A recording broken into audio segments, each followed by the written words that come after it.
Alors les journées Vincent Merle viennent de s'achever. Je suis en présence de Monsieur Néra et de Monsieur Verdier. Je vous demanderai de vous présenter en quelques mots, s'il vous plaît. Alors, Frédéric Néra, je suis professeur de sociologie à l'Université de Rouen en Normandie, loin de Bordeaux, mais comme on était bordelais un certain nombre d'années, j'ai participé aux travaux du Vincent Merle, le journée Vincent Merle, et donc je suis coprésident du conseil scientifique. Par ailleurs, je m'intéresse aux questions de validation des acquis de l'expérience et de formation professionnelle. Donc, je m'appelle Éric Verdier, je suis directeur de recherche émérite au CNRS, rattaché au laboratoire d'économie et de sociologie du travail d'Aix-en-Provence, où je travaille plus particulièrement sur les questions d'éducation, de formation, notamment dans une perspective de comparaison internationale. Et puis, Vincent Merle était à la fois un collègue, il a été un collègue et un ami proche. Et c'est pour ça que j'avais été il y a quelques années soucieux de faire en sorte qu'il y ait des rencontres qui, sans être dans le mémorial, mais se situent un peu dans la ligne des travaux et des actions, parce que c'était aussi un homme d'action, qu'il avait pu engager tout au long de sa vie. Alors nous venons d'avoir 2 jours de présentation et d'échange. Quel est le premier bilan que vous tirez? Quelle est votre impression à chaud? Alors, bon, c'est toujours évidemment un peu délicat comme ça, in abrupto, de tirer un bilan.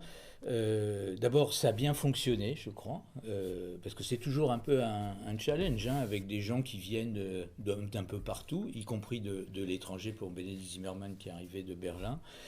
Et finalement, toutes les interventions ont pu avoir lieu dans de bonnes conditions et ont pu donner lieu, je crois, à de véritables échanges avec l'auditoire. Et ça, c'est déjà un premier point, il me semble, important, avec une affluence conséquente, je dirais, et bienvenue, avec une grande diversité parmi le public. Et ça s'est vu dans les questions qui, de ce fait, répondent bien aussi à ce qu'on attend des journées Vincent Merle. Ce ne sont pas des journées académiques de recherche, c'est un lieu d'échange, de confrontation entre des publics, des auditoires de diverses origines, praticiens, chercheurs, formateurs, organisateurs d'entreprises, chefs d'entreprise, etc., responsables d'organisations publiques. Et je trouve que là, on a eu la confirmation que ça fonctionnait assez bien. Si je peux aller dans le même sens et continuer, c'était d'autant plus incertain a priori que comme il y avait eu cet épisode du Covid qui nous avait obligés à reporter, on ne savait pas si finalement les journées Vincent Mal faisaient toujours sens. Et ce que a montré l'auditoire large, c'est qu'elle faisait sens.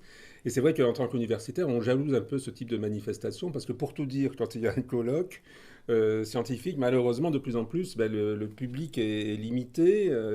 Et voilà, donc c'est aussi, comme le disait Eric, tout l'intérêt de cette manifestation que de croiser les regards de praticiens, chercheurs, élus. Il n'y en a pas beaucoup d'élus, hein, mais il pourrait, enfin fort. Voilà, donc c'est la richesse de ces échanges. Par ailleurs, c'est vrai que sur ce thème de l'entreprise formatrice, de cette question qui est une question qui se pose finalement depuis longtemps, déjà avec la loi de 71 dont on célébrait un peu le 50e anniversaire avec un certain décalage.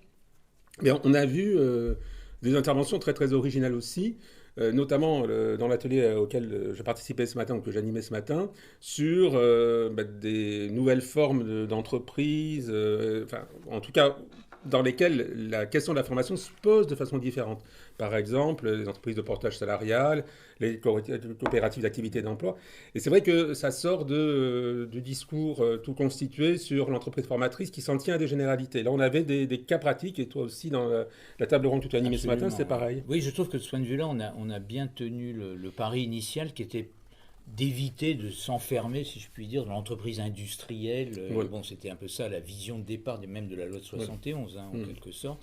Et là, on a vu arriver voilà, l'insertion par l'économique, le public aussi, avec Ouais. le Centre national de la formation publique territoriale, ce que tu disais. Et donc, ça, je pense que on a tenu le pari de ce point de vue-là. Et aussi sur le fait je crois que les journées ont bien montré que dans les organisations, dans leur diversité, la formation pouvait prendre de multiples formes et répondre à des enjeux aussi eux-mêmes diversifiés. On a bien vu entre la formation aux situations de travail, les formations diplômantes, les formations d'adaptation, les formations donc essayant d'anticiper sur l'évolution des emplois. Et je crois que voilà, ce panorama a été non seulement bien embrassé, mais bien travaillé par les discussions et par les échanges auxquels ont donné lieu les interventions. Et puisqu'on a évoqué le concept de l'entreprise formatrice, qu'est-ce qu'il en est aujourd'hui? Parce qu'on pourrait se dire que l'entreprise a toujours été formatrice ou même intrinsèquement formatrice. Comment ça se fait qu'il y a un concept un peu particulier et quelle est l'urgence de parler aujourd'hui du rôle de l'entreprise dans le monde de la formation? Disons que la loi de 71 et la loi de 66 d'ailleurs avaient considéré que l'entreprise, comme d'autres acteurs, devait participer à cette obligation nationale de formation.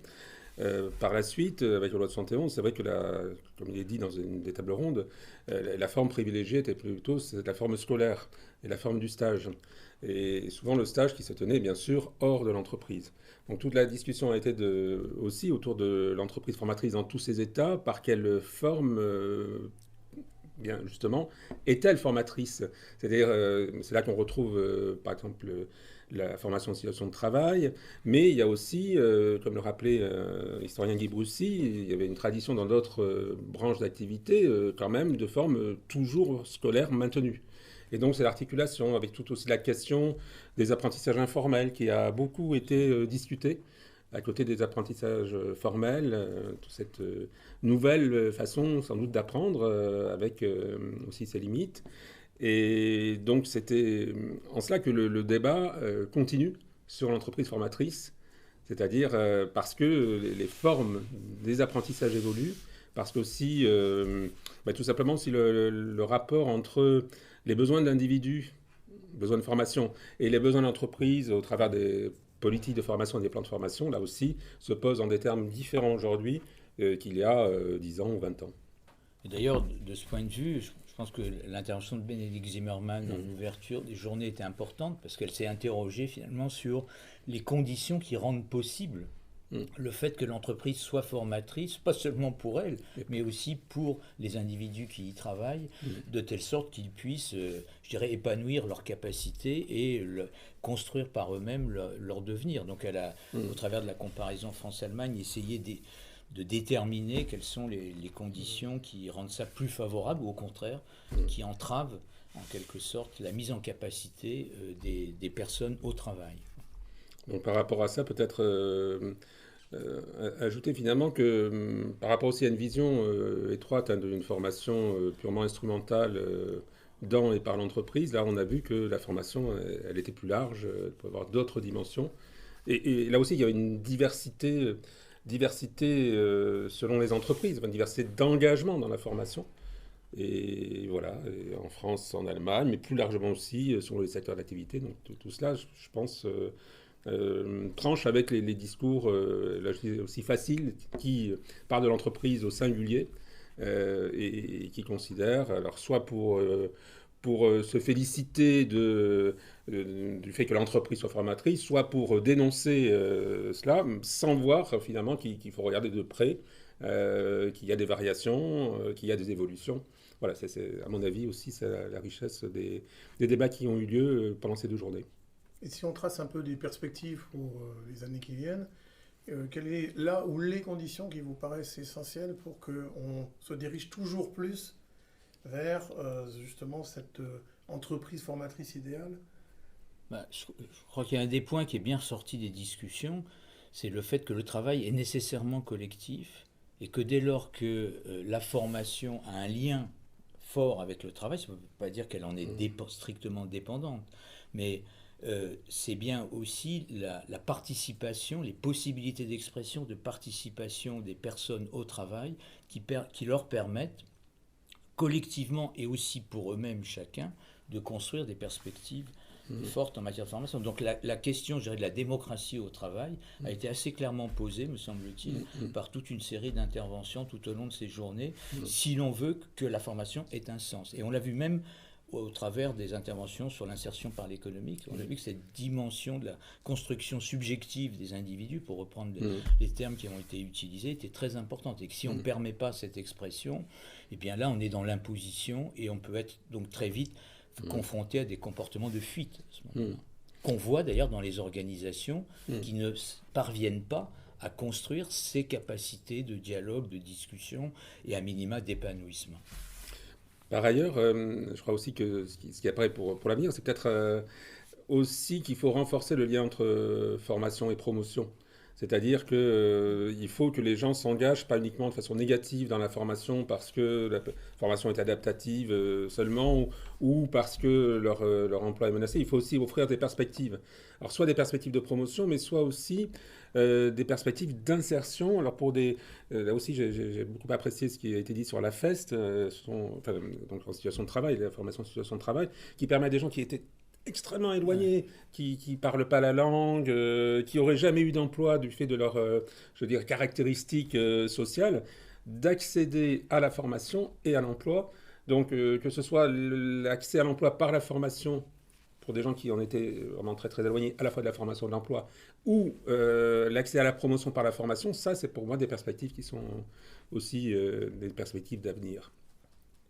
Et si je comprends bien, il faudrait que pour que l'entreprise soit pleinement formatrice, il faut qu'elle soit d'abord réaffirmée dans son statut de collectif de travail.